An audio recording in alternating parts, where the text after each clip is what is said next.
media partner, and I'd like to invite Sardar Surjit Singh Didewar ji to please take 3 to 4 minutes.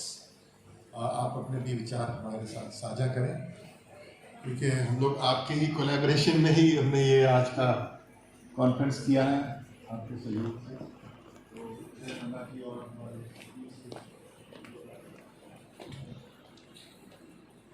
तो और राज पे बैठे हुए सभी लोगों आपका शुक्रगुजार और एक ही मकसद कहने का मैं उदय मंडल जी के साथ RBS और फिर मीडिया तो मीडिया संस्थान के साथ जुड़े हुए हैं, उनके संग आया। यहाँ आज मुझे आपको पता लगा कि 3 बातें हो रही हैं, एक भारत की, एक महात्मा गांधी जी की और एक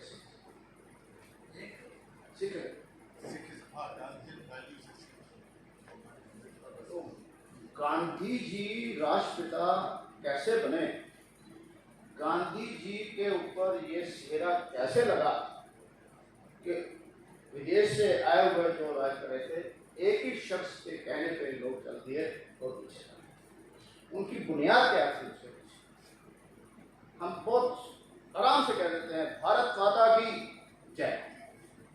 मगर गांधी जी ने इस भारत को समझा, उसके अंदर आज़ादी की लड़ाई में तो कहीं आए, मगर गांधी जी ने जब साउथ अफ्रीका से अपने यहाँ पर देखा तो गांधी जी ने नोट किया कि भारत 5 भा से बना है। पहला भा है मेरी भाषा, हर 10 किलोमीटर बाद भारत में भाषा बदल जाती है। दूसरी है मेरी भूषा, हर 10 किलोमीटर बाद मेरी भूषा बदल जाती है। तीसरा है मेरा भोजन, हर 10 किलोमीटर बाद मेरा भोजन बदल जाता है। चौथा है मेरा भजन, हर 10 किलोमीटर बाद मेरा भजन बदल जाता है। मगर 5वां भाव था, सब कुछ अलग होते हुए मैं भारतीय हूं, मैं भारतीय हूं, ये भाव था। इस सब को इकट्ठा करा महात्मा गांधी जी ने तो राष्ट्र, यह है भारत माता की। ये 2 बातें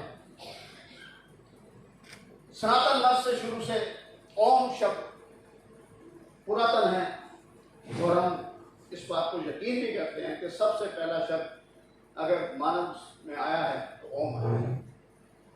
भारत के अंदर ओम कब से आया, कौन कर रहे थे? वो भारत में रहने वाले सभी जो एक ही सनातन कहते थे, उन्होंने स्वीकार। पर आज से कोई 2500 साल पहले एक समकालीन समय में 2 युवक हुए जो बाद में बुद्ध के नाम से और एक महावीर के नाम से जगत में प्रसिद्ध। उन्होंने भी ओम को वैसा ही स्वीकारा जैसा ओम था, और उसके 2000 साल बाद इस पंजाब की धरती में एक ऐसे संत आए जो गुरु नानक थे। उन्होंने भी ओम को स्वीकारा ही नहीं, उसका विस्तार करा। ओम के पहले एक लगा, एक ओंकार। और यह भारतीय संस्कृति थी कि जब भी कोई काम की आरंभता होती है ओम या एक ओंकार से होती है। मगर विदेश से 4 चीजें हमारे यहाँ आई, क्रिश्चियनिटी, इस्लामिक, यहूदी और पारसी। इन्होंने भी ओम को स्वीकारा, मगर ओम के स्थान पर आमीन कहा। सो महात्मा गांधी जी ने आजादी की लड़ाई में एक ओंकार ओम से शुरू करी और आजादी वाले दिन आमीन हो गया है। ये बात कि ये हमने आजादी का पूरा। और गुरु नानक के अंदर, सिखिज्म के अंदर जो मेन था 239 साल 239 ईयर्स लगे। 9 गुरुओं ने क्या सिखाया? सबसे ऊपर हमारे बुद्धि है, जहां पर ब्राह्मण की बात करी जाती, तो हमें ब्राह्मण बनाया। आप जपो और नाम जपाओ के नाम से हमें ब्राह्मण बनाया। फिर उसके बाद हमें इन बाहुबल का सही प्रयोग करने के लिए हमें क्षत्रिय बनाया। तीसरी सदी हमें कोई कमंडल नहीं पकड़ाया कि तू भिक्षा पकड़, हमें किरत सिखाई, काम करा पेट की खातिर, परिवार के लिए हमें वैश्य बनाया। और सबसे उत्तम जो पान था, जो जिसके अंदर सेवा भाव थी, कि कहीं पर भी जंगलों में जाता था, कितने रतीले थे, पूरे शरीर को अपने ऊपर लेके जाता था, जिसके अंदर सेवा भाव थी। सेवा भाव हमें सिखाई गई है, बर्तन धो रहे हैं, साफ कर रहे हैं, ये हमें पूरा का पूरा जो है ब्रह्मांड सिखाया गया, ये सीखो। और इसके साथ जब 9 गुरुओं के साथ 10वें गुरु ने हमारे को उसके अंदर साफ सिंह लगा दिया, जाने अनजाने में हम उसे शेर कह देते हैं, नहीं कभी कहना है शेर और सिंह का फर्क क्या है, वो मैं समझना। शेर जब भी धाड़ा है अपने आहार के लिए धाड़ा है, वो किसी का काम नहीं करा, पर सिंह जब धाड़ा है तो दूसरे के आहार के लिए धाड़ा है। हम सिंह हैं, शेर नहीं है, इस बात को समझेगा। ये सिक्किज्म है, ये सिक्किज्म है, ये सिक्किज्म। बड़े शार्ट के अंदर मैंने ब्रीफ के अंदर तीनों बातें बताने की चेष्टा करी, कंपैक्ट करी है, बच्चे भी समझ लें और सब कुछ समझें। जैसे अभी नृत्य अंदर कहा था, वैसे ही सामूहिक रूप से हम अपने शरीर को देखेंगे तो पूरा का पूरा ब्रह्मांड हमारे अंदर है, और चारों वर्ग हमारे अंदर है, चारों युग हमारे अंदर है। जब भी एक अवस्था से हो जाती है सबकी एक ऐसी, तो वो सतयुग हो जाता है, और जब सब नफरत हो जाती है तो कलयुग होती है। हमारे विचारों से युग बदलता है, युग वैसे नहीं बदलता अगर हम इसको समझेंगे। गांधी जी को भी, भारत को भी, और सिखिज्म को, और सारे धर्मों को हम एक साथ लेकर चलेंगे, तो हम सब अपने आप को जीवन को अपने लिए नहीं, दूसरे के लिए भी जिएंगे, सहयोग के लिए करेंगे। इस सब के साथ मैं आपका बहुत बहुत धन्यवाद करता हूँ।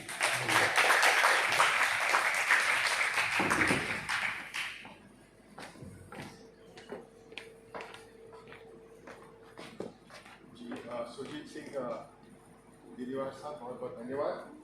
अब हमारे आदरणीय वाल्मीकि प्रसाद जी के आदेश अनुसार हमारे मंच पे आसीन वक्ता और यहाँ पे सभा घर में उपस्थित देवी और सज्जनों, भाई और बहनों और प्यारे बच्चों, काम तो कर रहा है।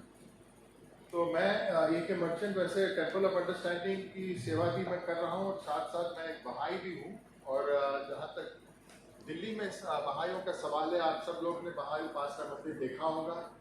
वहाँ पर आपने देखा है कि किस तरीके से गांधी जी ने जो धर्म के बारे में हमें शिक्षा दी कि हमें ये देश में हर धर्म के लोगों के लिए जगह है, और हर धर्म के सभी लोगों को, चाहे वो उस धर्म के कौन से भी संप्रदाय के सदस्य हो, सबको मिलजुल कर रहने का अधिकार है, और वैसे ही होना चाहिए। तब जाके हम वसुधैव कुटुंबकम का संदेश दे पाएंगे। तो एक्चुअली हम लोग ने अभी सुबह जब से हमारे महामहिम डॉक्टर करण सिंह जी ने हमें बताया, और ये पोस्टर का उन्होंने बहुत सुंदर तरीके से इसका विश्लेषण करके एक के बाद एक पॉइंट पर उन्होंने हमें मार्गदर्शित किया, उस बात को भी ध्यान में रखते हुए मैं बहाई पर्सपेक्टिव क्या है वो मैं आपको अपने विचार साझा करना चाहूँगा। क्योंकि सबसे पहले तो आज हम उस समय में जी रहे हैं जब विश्व के दूर दूर कोने में कोई भी घटना घटती है तो उसका तुरंत हमें उसका सूचना, हमें समाचार, हमें संदेश प्राप्त हो जाता है। तो सबसे पहले तो हमारा दृष्टिकोण विश्वव्यापी होना अत्यंत आवश्यक है। We live in a world which is really a village, a global village. And that's why when our Rishi Munis gave us the concept of the world as one family, that time there was no concept of the planet or the nation state. So that concept of a world as a family made sense. And we believe in it. But as our horizons expanded and as the nation states sprung up, because again during Gandhiji's time, much of the world was still a colonial system. The European powers had colonized almost all the territories of globe, and they were exploiting it to hilt in order to further their designs of industrial development, advancement. They needed more and more resources, and there were machines coming up. So Gandhiji, of course, gave a perspective which concerned the people of India, the united India. and he wanted to ensure that everybody had a space, had a place in life to live with dignity and to understand each other in a spirit of camaraderie, bonhomie and appreciate their belief systems. तो उन्होंने इस प्रकार का दृष्टिकोण दिया. तो generally on this day, 22nd of October 2022, today is also the day when Gandhiji discarded his Western attire and adopted the Indian dress, his dhoti and the angas.